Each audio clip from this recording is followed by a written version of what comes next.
ભગવાન શ્રી હરિ કે ગમે તેવો બુદ્ધિશાળી હોય, ગમે તેવી કૌશલ્યતા હોય, ગમે તેવી અમીરાય હોય, ગમે તેવી મોટી વિદ્વત્તા હોય, પણ જેને કથા વાર્તાનો અંગ નથી એની અંદર રૂડા ગુણો નહીં આવે.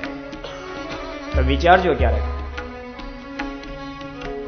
ભગવાન શ્રી હરિએ કથા કથા જ કરાવી.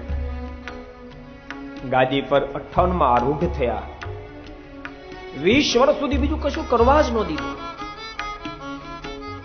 યાદ રાખજો, 58માં ગાદીએ બેઠા અને 78માં પહેલું મંદિર નિર્માણ કર્યું. ને તો ધારત તો 58માં જ કરી નાખતી. પણ મહારાજને ખબર છે મંદિરો નિર્માણ થયા પછી પણ જો કથા વાર્તાનો અંગ નહીં હોય તો મંદિરો ખાલી પડ્યા રહેશે.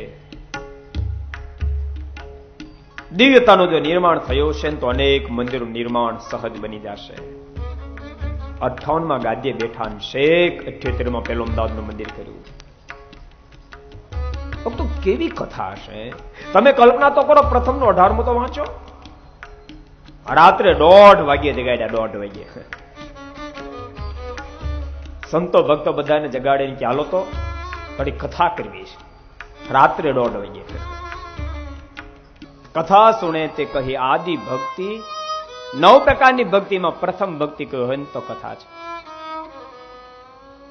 ભક્તો, કથા સાંભળવાથી અધર્મી ધર્મવાન બન્યા વાત કરીને ત્યારે આપણને મોટા જ દેખાય કે વાત સાચી છે.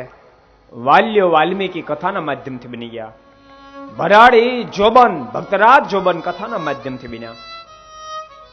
પણ ભક્તો, અનેક આત્માઓ એવા હશે જે પોતે જાણતો છું કેટલો ભરાડી છું, કથાના માધ્યમથી ભક્ત બન્યો, અનેક દોષોમાંથી બહાર નીકળી શકે.